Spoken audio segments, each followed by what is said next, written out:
여호수아서 20장 1절에서 3절 말씀. 자, 우리 한 목소리로 같이 3절까지 읽겠습니다. 시작. 여호와께서 여호수아에게 말씀하여 이르시되 이스라엘 자손에게 말하여 이르기를 내가 모세를 통하여 너희에게 말한 도피성들을 너희를 위해 정하여 부지 중에 실수로 사람을 죽인 자를 그리로 도망하게 하라. 이는 너희를 위해 피해 보복자를 피할 곳이니라. 아멘, 아멘. 자, 오늘 우리가 함께 읽은 이 말씀 통해서요, 섬기며 살아가며 라는 제목으로 은혜를 같이 나누도록 하겠습니다. 사랑하는 여러분, 이제 오늘 임시 휴일이자 또 이제 선거 날이었죠. 투표들 다 하고 오셨습니까? 네, 몇 번 찍으셨어요? 네. 비밀 투표. 저희 그 막내가 요즘 6학년인데 이제 이런 나라의 정책들이나 구조, 이제 정부에 대해서 배우나 봐요. 그래서 성인들이 하는 투표를 뭐라고 하는지 알아, 아빠?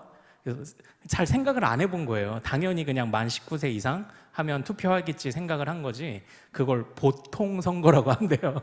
이제 이런 것들을 또 비밀 선거, 보통 선거 뭐 이렇게 또 배워가지고 또 알려주더라고요. 참 여러분들 어쨌든 우리 기도해 주신 대로 또 오늘 정말 결과가 나오죠. 승패가 나옵니다. 그러나 이 승이 개인의 영광을 위한 승이 되지 않도록 우리가 같이 또 기도해 주시면 좋겠습니다. 개인의 영광을 위한 승이 되면 안 되죠. 국민의 영광이 되어야 될 줄로 믿습니다. 사랑하는 여러분, 여러분들 책거리라는 말 아십니까? 책거리. 혹시 뭐 어떤 코스나 아니면 뭐 작은 뭐 배우는 것, 아니면 어디 뭐 말 그대로 책 한 권을 떼면 그때 함께하는 뭐 미니 축제 같은 걸 이제 책거리라고 보통 하는 것 같습니다. 또 우리 포항에서는 혹시 좀 다른 말이 있나요? 그러니까 뭐 어떤 코스를 하나 끝내고, 예를 들어 뭐 문화센터에서 뭐 10주 과정 했다, 그리고 마지막 날은 같이 식사한다, 이러는 거 있잖아요. 그걸 뭐라고 하는 말이 혹시 있나요? 네, 그냥 회식.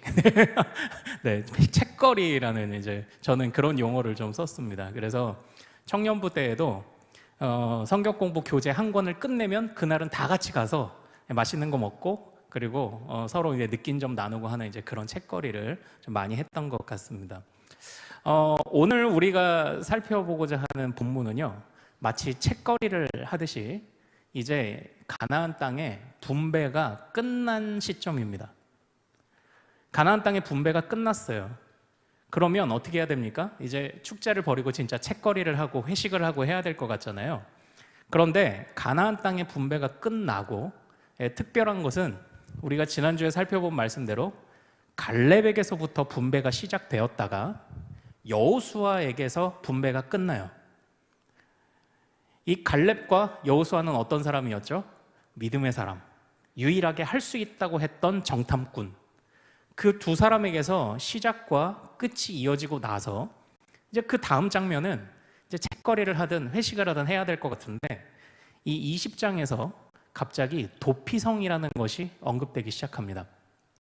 보통은 모세의 경우는요, 하나님께서 행하신 놀라운 일들을 경험하고 나면 보통 백성들을 하나님 앞에 세워서 다시금 언약 갱신 의식을 많이 치릅니다. 너 하나님 앞에 다시 맹세해, 너 하나님만 섬기겠다고 맹세해, 이런 것들을 모세가 요구를 합니다. 근데 이 여호수아서에서는요, 특이해요. 이 언약식, 다시 한번 언약을 갱신하는, 다짐하는 장면이 나오는 게 아니라 도피성이라는 장면이 나옵니다.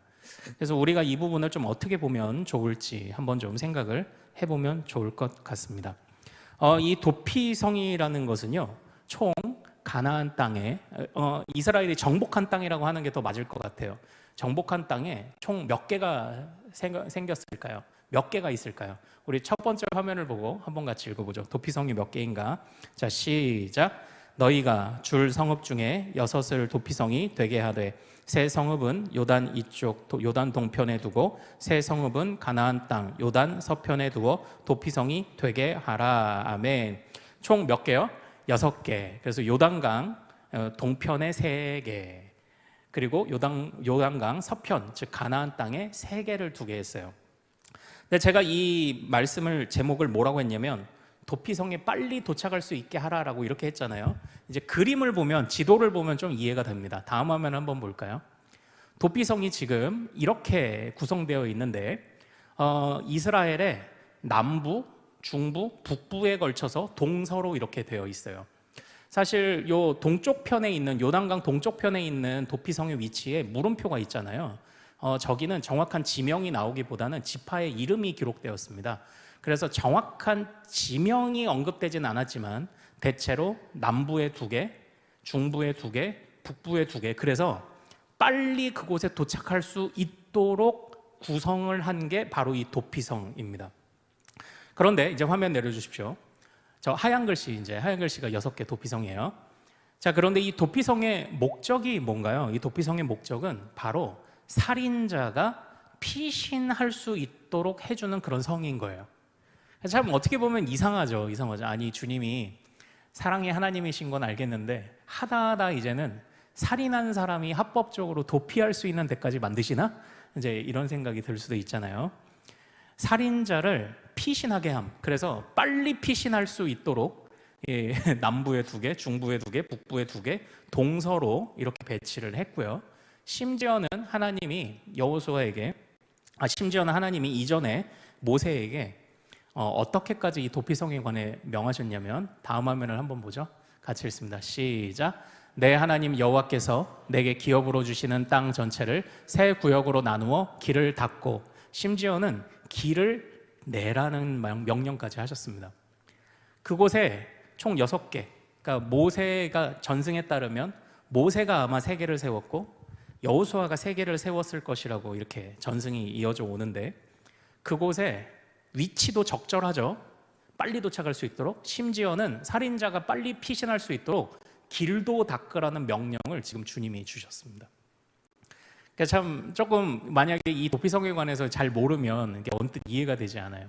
지금 땅 전복이 끝나고 우리가 승리했다, 와 이제 이곳에서 평안히 살자, 와 하는데 갑자기 살인자가 도망치는 이야기를, 그것도 합법적으로 도망칠 수 있는 도피성 이야기를 지금 주님이 여호수아서에서 하고 계신 겁니다. 우리 이 부분을 좀 한번 다시 좀 더 계속 살펴보죠. 그러니까 왜 이렇게 살인자에 관해서 갑자기 하나님이 그 관대하심을 나타내느냐. 근데 이 살인자는 아무 살인자는 아닙니다. 어떤 살인자냐면, 우리 다음 화면을 보고 같이 한번 읽어보죠. 자, 시작. 손에 도끼를 들고 벌목하려고 찍을 때에 도끼가 자루에서 빠져 그의 이웃을 맞춰. 여기까지. 여기에 피신할 수 있는 사람은요, 말 그대로 부지 중에 살인한 자예요. 부지 중에 살인한 자. 부지 중에 살인한 자. 부지 중에 살인한 자라는 예를 이제 신명기 19장 그리고 민수기 35장 이런 데서 들고 있는데, 만약에 도끼를 들고 나무를 패려고 했는데 이렇게 했는데 도끼날이 빠져서 날아가서 옆 사람을 맞춰서 죽었어요. 그러니까 이러면 이게 말 그대로 부지 중에 알지 못하고 지은 죄라는 것이죠. 자, 그런데 여기서 또 중요하게 판단하는 것은요, 그 사람이 단순히 알았느냐 못하느냐만이 아니라, 방금 화면을 다시 한번 좀 보여주실까요? 네, 우리 민수기 25장 빨간 글씨부터 읽어보죠. 시작. 악의를 가지고 손으로 쳐 죽이면 그 친자는 반드시 죽일 것이니 살인하였음이라. 네. 사실은 이 부지중이라는 것을 판단하는 중요한 것은요, 악의가 있느냐 없느냐, 이게 사실 핵심인 거예요. 악의를 가지고 살인한 자는요, 이건 용서 안 해주세요. 그건 그 사람은 그냥 죽어야 됩니다. 똑같이 보복을 받아야 됩니다. 그러나 정말 나도 모르는 새에 그냥 돌 하나 이렇게 던졌는데 누가 갑자기 모르고 저기 100m 언덕 밑에 있던 사람이 맞아 죽었다. 이런 경우가 정말 악의 없이 와, 여기 계곡 얼마나 깊은지 한번 돌 하나 던져볼까? 이렇게 했는데 100m 밑에 누군가가 맞아 죽었다. 그러니까 이런 경우가 말하자면 악의 없는 경우가 바로 이 부지중이라는 것입니다. 하나님께서는요, 이런 것들을, 이런 도피성을 그러니까 참 왜 명하셨는가? 사실 이 명하신 이유에 관해서 신명기 19장 15절은 이렇게 말씀하고 있습니다. 자, 다음 화면을 좀 한번 보죠. 같이 읽겠습니다. 시작. 사람의 모든 악에 관하여 또한 모든 죄에 관하여는 한 증인으로만 정할 것이 아니요 두 증인의 입으로나 또는 세 증인의 입으로 그 사건을 확정할 것이며. 아멘. 이게 무엇이냐면요, 이 도피성, 그 신명기 19장에 도피성과 함께 묶여 있는 죄인을 찾아내는 방법에 관한 하나님의 말씀인데요, 주님은 얼마나 생명을 존귀하고 소중하게 여기시냐면요, 어떤 한 사람이 와서 내가 저 사람 때문에 손해봤어요, 저 사람 때문에 내 친구가, 내 가족이 죽었어요 라는 말은 믿으면 안 돼요. 한 사람의 말은 믿으면 안 돼요. 항상 두세 사람이 와서 그것을 같이 하게 만듭니다. 그래서 이게 이제 증인의 조건이 되는 거예요. 오늘날도 그렇지 않습니까? CCTV에 찍히든지 아니면 두 사람 이상이 목격을 하든지 증인의 조건 아닙니까? 이렇게 그 주님께서 이런 조건을 거신 이유가 뭐냐면요, 바로 정당한 재판을 받기 위해서인 거예요. 정당한 재판을. 자, 그래서 오늘 우리가 읽은 말씀을 한번 보죠. 20장. 자, 20장 4절 5절을 한번 좀 같이 읽어보겠습니다. 자, 정당한 재판에 관한 부분이 등장합니다.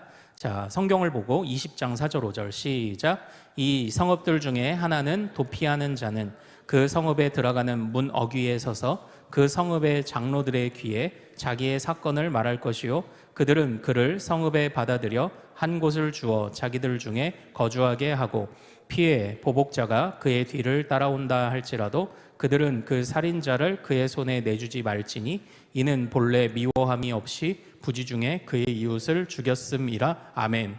그러니까 이 도피성에 들어오는 절차도 정당한 재판을 최소한 한 번은 거치게 되어 있습니다.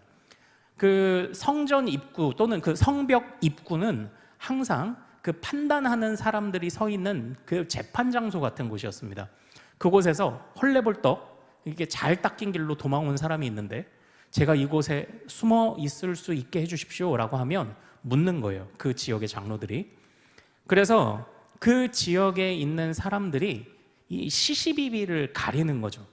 그래서 정당하다 하면은 이제 들여보내는 겁니다. 자, 근데 이제 이 사람이 속일 수도 있잖아요. 그래서 하나님은요, 그 속이는 것에 관해서 그 안전장치를 또 어떤 면에서는 다 마련해 두셨어요. 그래서 신명기 19장에 가면은요, 이러한 제도를 악용하는 사람을 경고하는 하나님의 말씀이 이렇게 나와 있습니다. 자, 다음 화면을 보고 한번 읽어보죠. 자, 시작. 만일 위증하는 자가 있으면 그가 그의 형제에게 행하려고 꾀한 그대로 그에게 행하여 너희 중에서 악을 제하라. 생명에는 생명으로, 눈에는 눈으로. 예. 그러니까 이 도피성에 들어올 때 말하자면은 일종의 맹세를 해야 하기도 했었던 것 같습니다. 너의 자초지정을 말해봐라. 제가요, 나무를 하려고 이렇게 했는데 도끼날이 빠져서 그 사람이 죽었습니다. 우리나라의 경우는 제가 찾아보니까 이게 형법에서 과실치사로 들어간대요. 과실치사로 들어가서 2년 이하의 징역 또는 700만 원 이하의 벌금이 나온다고 하는데, 어찌됐건 성경에는, 그러니까 고대에 뭐 여러 법전들, 뭐 함무라비 법전이나 이런 중요한 법전들이 많이 있는데 사실 이런 도피성에 관한 법은 여기 이스라엘밖에 없답니다. 오면 일단 정당한 재판을 받아요. 그리고 그 사람은 다짐을 했어야 됐습니다. 너의 말이 혹시 위증이라면 너는 똑같이, 네가 말한 대로 네가 똑같이 그 값을 치르게 될 거다라는 다짐을 받고, 그리고 이제 도피성에 들어오게 되는 것입니다. 사실 이 도피성은요, 진짜 말 그대로 정당한 재판을 받게 하는 데에 어떻게 보면 그 1차적인 목적이 있습니다. 이 정당한 재판이라는 것이 왜 중요할까요? 그러니까 지금 이스라엘 땅을, 가나안 땅을 정복했는데 갑자기 주님이 정당한 재판을 받고 판단해야 하는 것을 명하신 겁니다. 이걸 우리는 어떻게 생각해 보면 좋을까요? 사랑하는 여러분, 지금 이 이스라엘 땅을 차지했다, 분배했다라는 것은 어떤 면에서는 어느 정도 전쟁이 끝났다는 것을 의미합니다. 그런데 이스라엘이 싸웠던 전쟁은 어떤 성격의 전쟁이었죠? 이스라엘이 싸웠던 전쟁은요? 왜 전쟁한 거죠? 그냥 땅이 필요해서입니까? 아닙니다. 바로 하나님께서 그들의 조상 아브라함에게 말씀하신 것처럼 아모리 족속의 죄악이 가득 차기까지 너의 자손들은 4대를 또는 400년을 다른 곳에서 방황하게 될 것이다라는 주님이 말씀을 이미 있었습니다. 다시 말하면 이 가나안 땅의 전쟁은요, 죄를 심판하는 전쟁이었던 거예요. 이 가나안 땅을 하나님이 이스라엘에게 허락하신 것은 죄를 몰아내는 작업을 하신 것입니다. 그렇다면 지금 그 땅은 전쟁이 끝나고 그리고 분배가 끝났다는 것은 무엇을 의미합니까? 그 땅은 더 이상 죄가 있으면 안 되는 땅을 의미하는 거죠. 다시 말하면 에덴 동산이 다시 한번 작은 에덴 동산이 나타난 겁니다. 죄가 없어야만 하는 땅. 그래서 사실 이 땅을 분배할 때 이 분배하는 이야기에 우리가 놓칠 수 없는 중요한 핵심이 뭐냐면 18장 1절 2절에 있어요. 18장 1절 2절 3절 우리 찾아가서 한번 읽어볼까요? 자, 18장 1절 2절 3절.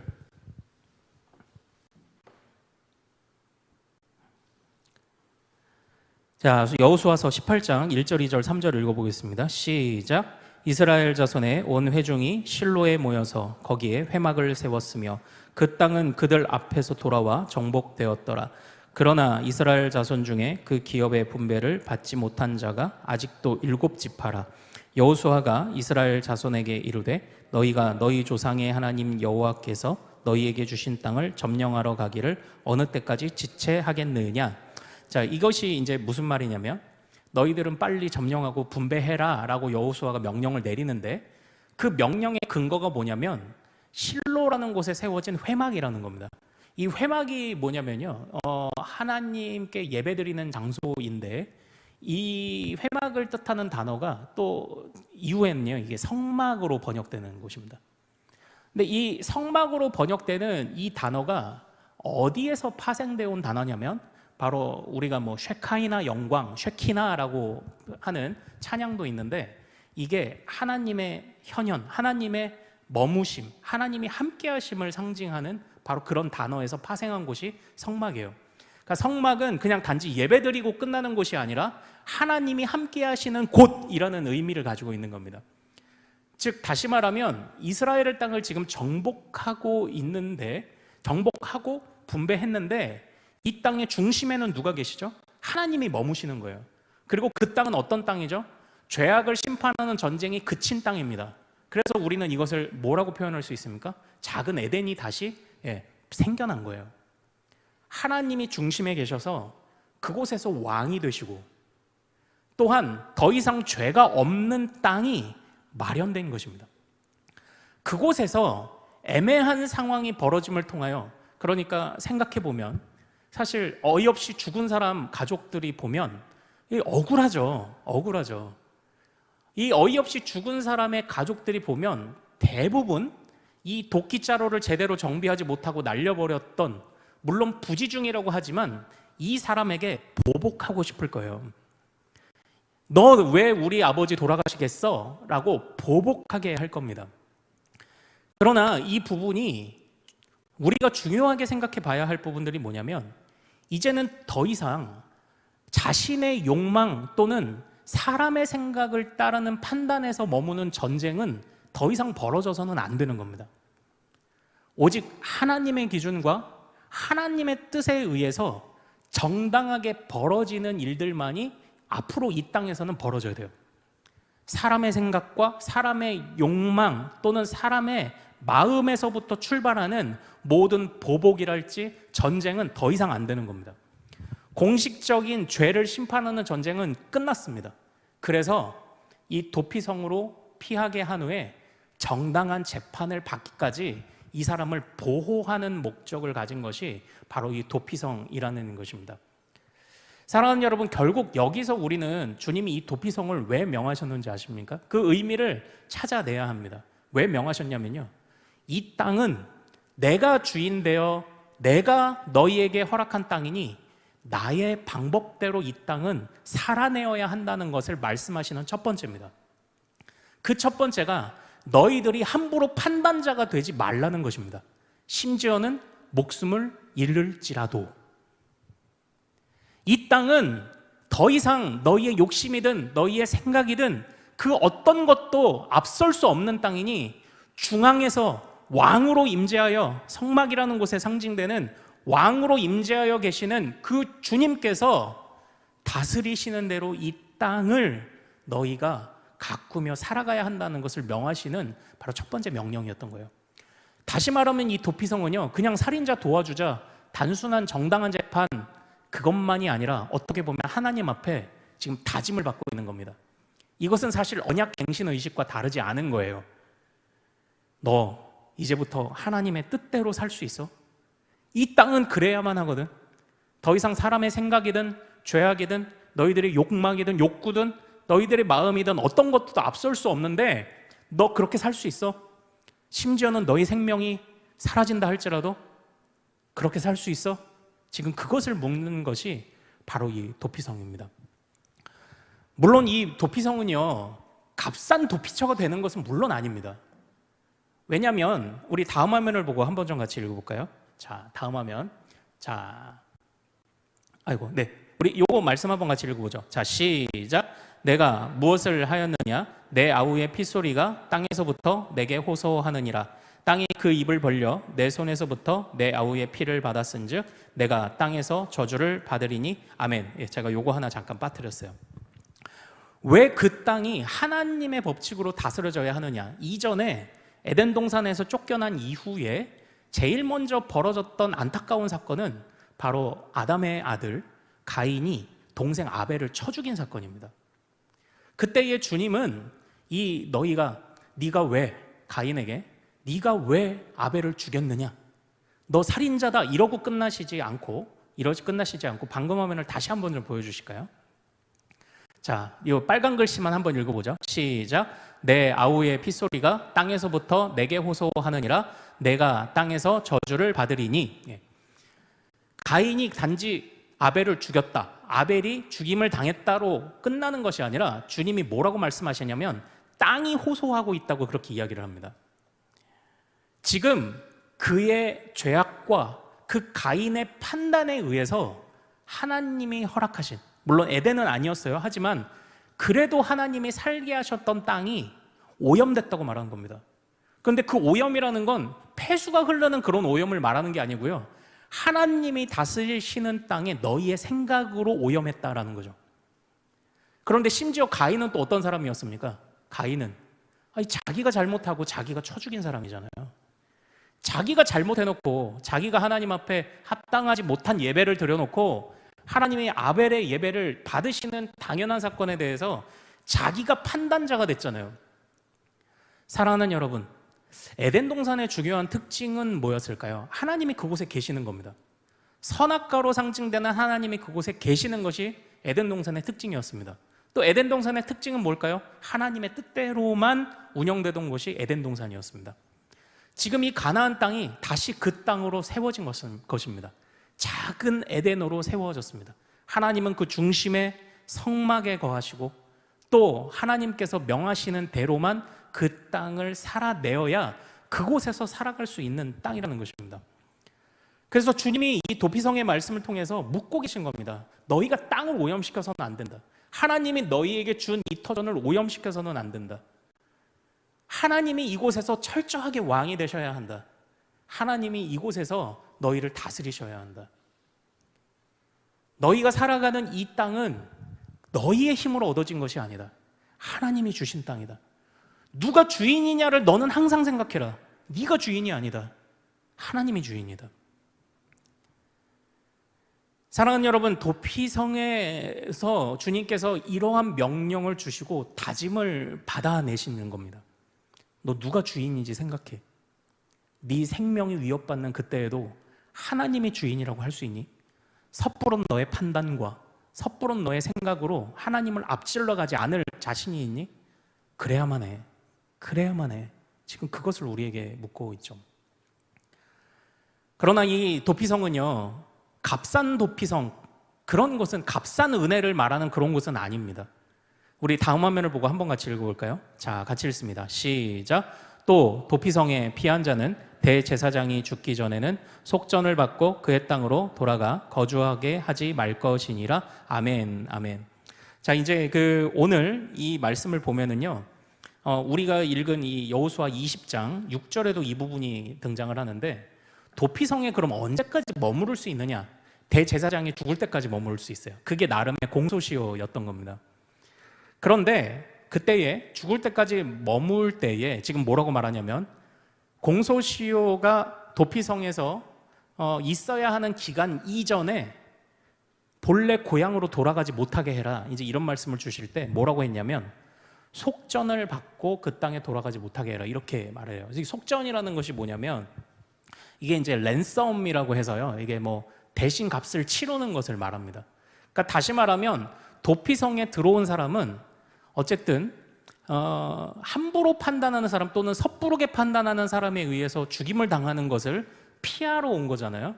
그런데 이것이 값싼 은혜가 아닌 것이 뭐냐면 어쨌든 자신의 잘못으로 부지 중에 지은 잘못으로 인해서 저지른 죄에 의해 희생된 사람에게는 그 값을 치러줘야 했습니다. 그러니까 무조건 용서하는 게 아니에요. 지금 이 도피성은 하나님 나라의 정확한 법칙을 보여주고 있습니다. 하나님 나라는 사랑으로 이루어지는 나라죠. 그러나 하나님의 나라는 정의로운 나라이기도 합니다. 정당한 재판을 받고 혹시라도 하나님보다 먼저 판단하는 사람에 의해서 또 다른 해를 입고 원수가 원수를 낳고 원수가 원수를 낳는 또 다른 죄악으로 땅이 오염되지 않게 할 뿐 아니라 그곳에서 이 도피성의 유익을 누리며 그 은혜를 맛보는 사람들도 결코 그 은혜를 값싸게 여기지 못하도록 자신이 부지 중에라도 지은 죄에 대해서는 값을 치르게 했다는 거죠. 결국 이 도피성은 하나님 나라의 법칙을 보여주는 겁니다. 하나님 나라의 원리를 이스라엘 백성에게 묻습니다. 하나님의 뜻대로 살 수 있어? 하나님이 여기 왕인데 하나님의 다스리시는 그 법칙이 뭔지 알아? 정의와 사랑이다. 지금 그것을 알려주시는 것이 바로 이 도피성입니다.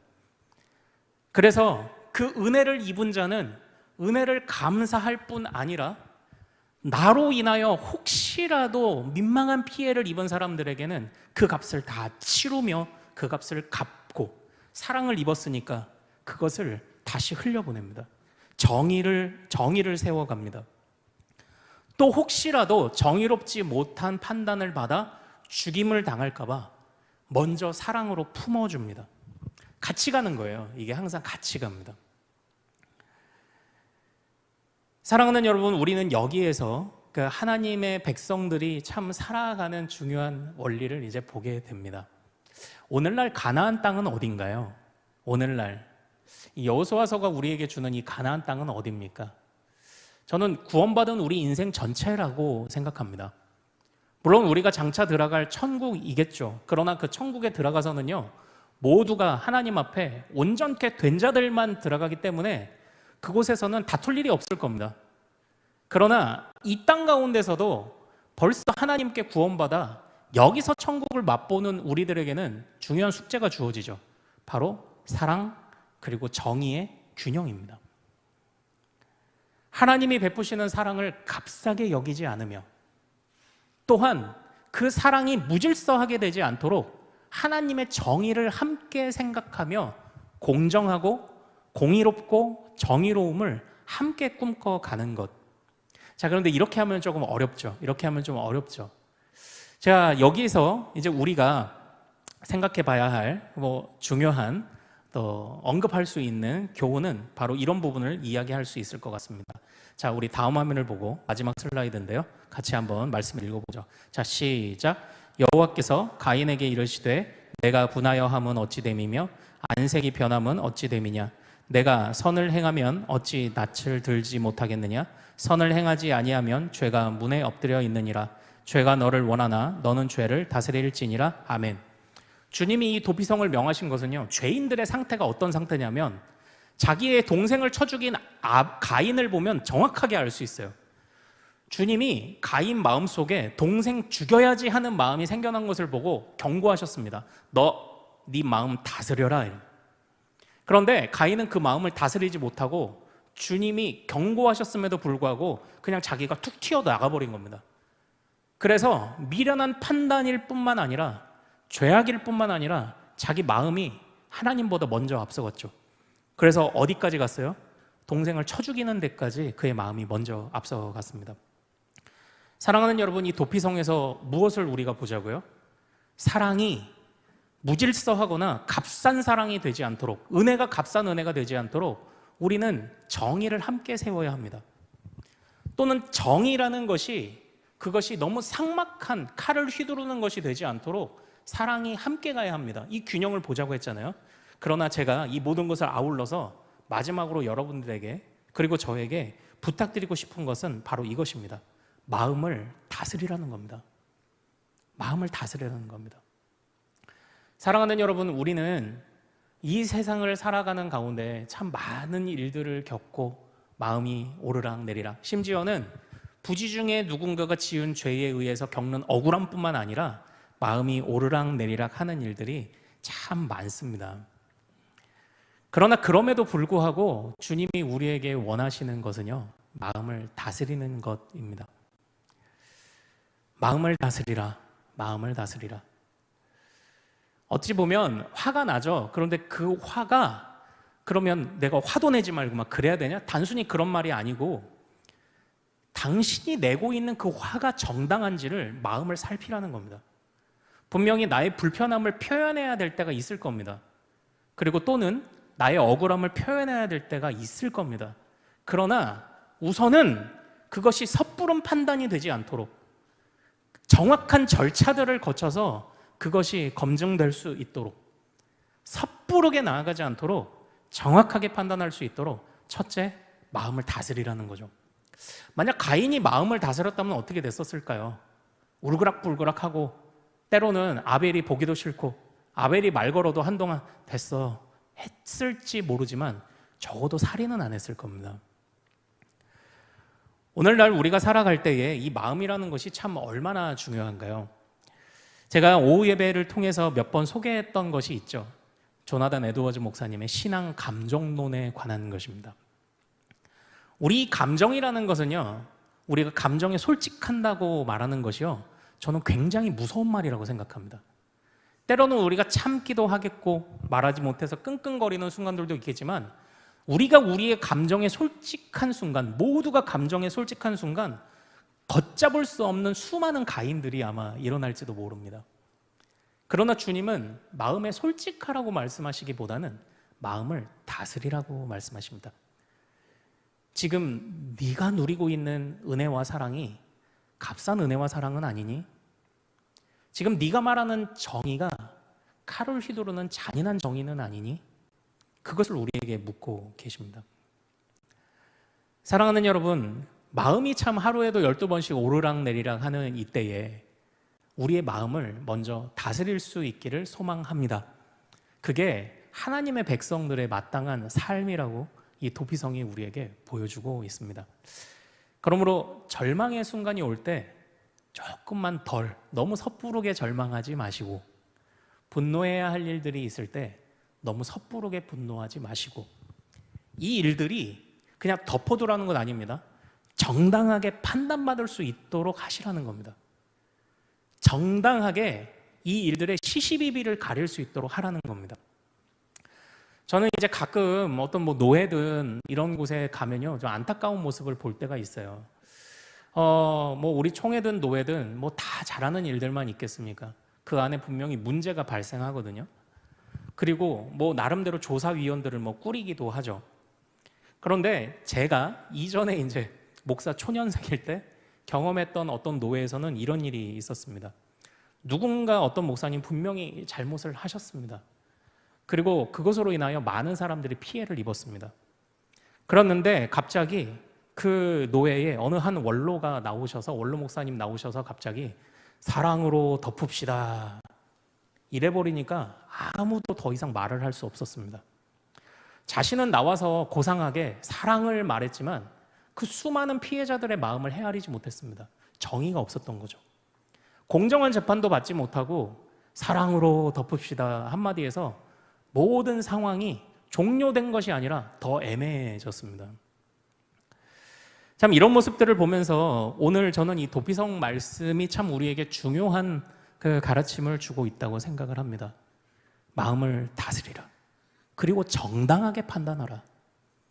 당신의 그 분노가 옳은지, 당신의 그 절망이 정당한지, 그것을 하나님 앞에서 정확하게 시시비비를 가려보라는 것입니다. 그래서 교회가요, 우리도 그 세상 법정도 삼심제도가 있잖아요. 교회도 그래서 삼심제도로 구성되어 있지 않습니까? 노회, 당회에서 한번 재판하고, 노회에서 재판하고, 그리고 원래는 중간에 대회라는 것도 있지만 우리 교단은 대회가 없으니까 총회에서 한번 재판하고, 억울한 사람이 없게 만들어야 하겠고, 그리고 또 사랑도 맺어야 하겠고, 그것을 위해서 이런 정당한 재판을 위하여 1차적으로 우리에게 요구하는 것, 마음을 다스리라. 근데 저는 참 이 원리가 중요하다고 생각을 합니다. 사랑하는 여러분, 하나님이 허락하신 가나안, 장차 우리가 가야 할 땅도 있겠지만 지금 우리 누리고 있는 우리의 삶 자체가 이미 우리는 하나님과 동행하는, 하나님이 중심에서 왕이 되시는 천국의 삶을 살고 있지 않습니까? 그렇다면 우리가 따라야 하는 하나님의 법칙은 뭐예요? 우리가 따라야 하는 하나님의 법칙, 조금 더 구체적으로 오늘 배운 대로 하자면 사랑과 정의가 균형을 맞춘 것. 그러나 근본적으로 가장 먼저 해야 될 것은 마음을 다스리는 것입니다. 그 마음을 다스리는 것이 어려워요. 그런데 뭐라고 말하냐면 하나님께서 너희를 사랑하시고 하나님이 너희에게 이 은혜를 허락하신 것을 근거로 그 마음을 다스리라고 말하는 겁니다. 그냥 막연히 그냥 너 마음 다스려, 용서해야지, 너 마음 다스려, 너 정신 차려야지, 그 얘기를 하는 게 아닙니다. 하나님께서 행하신 일을 근거로 마음을 다스리라고 말하고 있는 겁니다. 하나님이 당신들을 위하여 놀라운 은혜를 허락하셨으니, 하나님이 이 전쟁 가운데 당신과 함께 하셨으니 그것을 근거로 그 마음을 하나님께 드리라고 말하는 겁니다. 정당하게 판단하십시오. 당신의 슬픔이, 당신의 분노가, 또한 당신의 자비가 과연 정당한지 하나님 앞에 그 감정조차도 드리십시오. 드리십시오. 그것을 지금 우리에게 명하고 있는 것 같습니다. 사랑하는 여러분, 그래서 오늘 이 도피성을 보면서요, 이제 어떤 그 목사님들은 그런 말씀도 하시더라고요. 교회가 도피성이 되면 좋겠다. 근데 저는 조금 반대였습니다. 교회가 그냥 무조건 그냥 오면 피하는 그런, 도피성이 그걸 말하는 게 아니잖아요. 도피성을 통해서 하나님의 법을 따라갈 것이냐를 약속하라는 겁니다. 도피성의 예를 통해서. 그럼 교회도 그래야죠. 하나님의 법을 무엇인지 배우고 하나님의 법 앞에 항상 엎드려야 한다는 것을 우리가 함께 결심하고 함께 다짐하고 나아가는 그런 곳이 또 교회가 되어야 하지 않겠습니까? 왜 그렇죠? 하나님이 우리에게 그 은혜를 주셨기 때문이죠. 그것을 근거로 나의 감정조차도 주님의 것입니다. 나의 감정조차도 주님의 것입니다. 주님이 정당하게 이끌어 가실 줄 믿고 나의 감정을 잠재우는 거죠. 어려운 일을 겪습니다. 우리가 참으로 애매한 이 상황들을 겪습니다. 그러나 이 일을 통하여 주님이 나에게 하실 말씀이 있겠지를 생각하며 감정을 한번 잠재워 보는 것입니다. 분노할 일 많습니다. 그러나 이 일을 통하여 주님이 무엇을 세우시려고 하시는지를 기다려보며 그곳에서 마음을 한번 잠재워 보는 것입니다. 그러므로 사랑하는 여러분, 우리는 이 모든 것을 다 해야죠. 우리들은 마음을 잠재우고, 그리고 공동체는 최선을 다해 사랑과 정의를 정당한 재판으로 판단해야 합니다. 이 모든 것이 함께 어우러질 때 정말 이곳이 에덴 같고 우리의 삶이 에덴 같게 되지 않겠습니까? 그러나 그 중요한 시작은요, 우리 모두가 마음을 먼저 정돈해야 합니다. 우리가 나중에 판단하는 입장에, 판단하는 자리에 간다 할지라도 내가 정말 하나님 앞에서 정당한 판단을 내리는가도 함께 고민해야 됩니다. 그러므로 우리 모두 정말 우리의 감정도 판단도 이 모든 것도 하나님 앞에 내어드리며, 주님이 나에게 가나안을 주신 것처럼, 주님이 여호수아에게 가나안을 주신 것처럼 나에게 주신 이 구원의 은혜 속에서 나는 내 감정도 주님께 드릴 수 있습니다. 그래서 일평생 섬기고 그리고 살아가는 그런 우리가 모두 될 수 있기를 소망합니다. 하나님께서 모든 일들을 선하게 이끌어 가실 겁니다. 우리는 우리의 마음을 다스리며 사랑과 정의, 어떤 것도 균형을 잃지 않도록 하나님의 인도하심 따라, 그리고 공동체가 함께 고민하며 나아갈 때 분명히 이 땅도, 우리의 삶도 가나안 땅 될 줄로 믿습니다. 우리 같이 기도하기를 원합니다.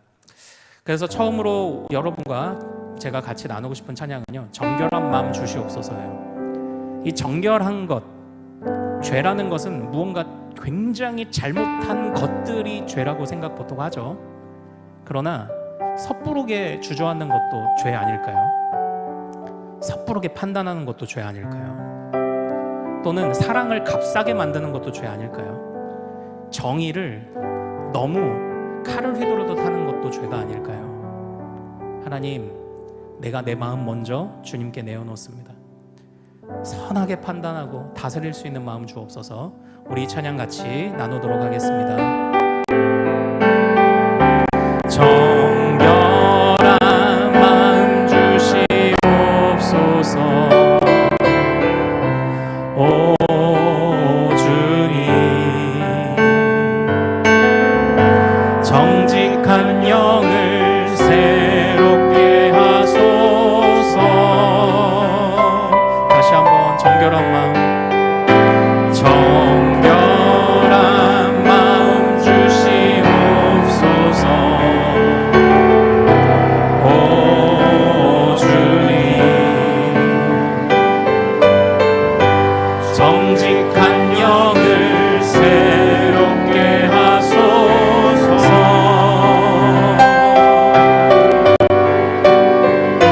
나를 주님 앞에서 멀리 하지 마시고 주의 성령을 거두지 마옵소서.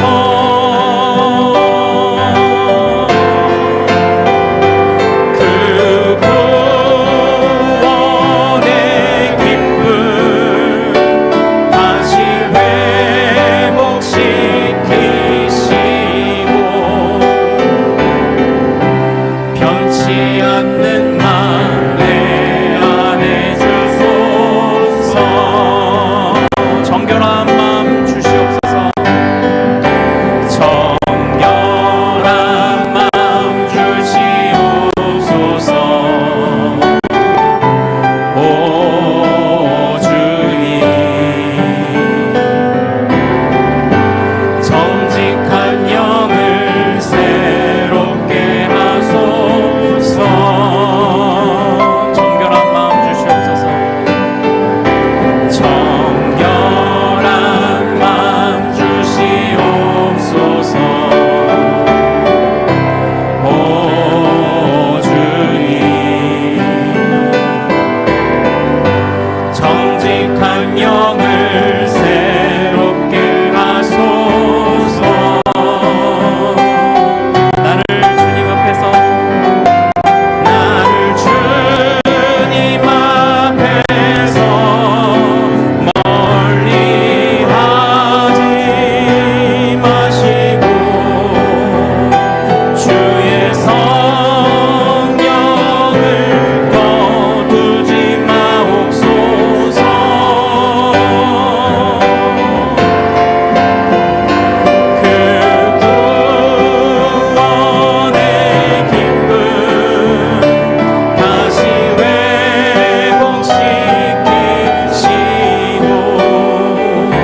사랑하는 여러분, 하나님께서는 도피성을 통해서 하나님이 허락하신 땅에서 하나님의 법칙으로 살아가야 할 것을 명령하셨습니다.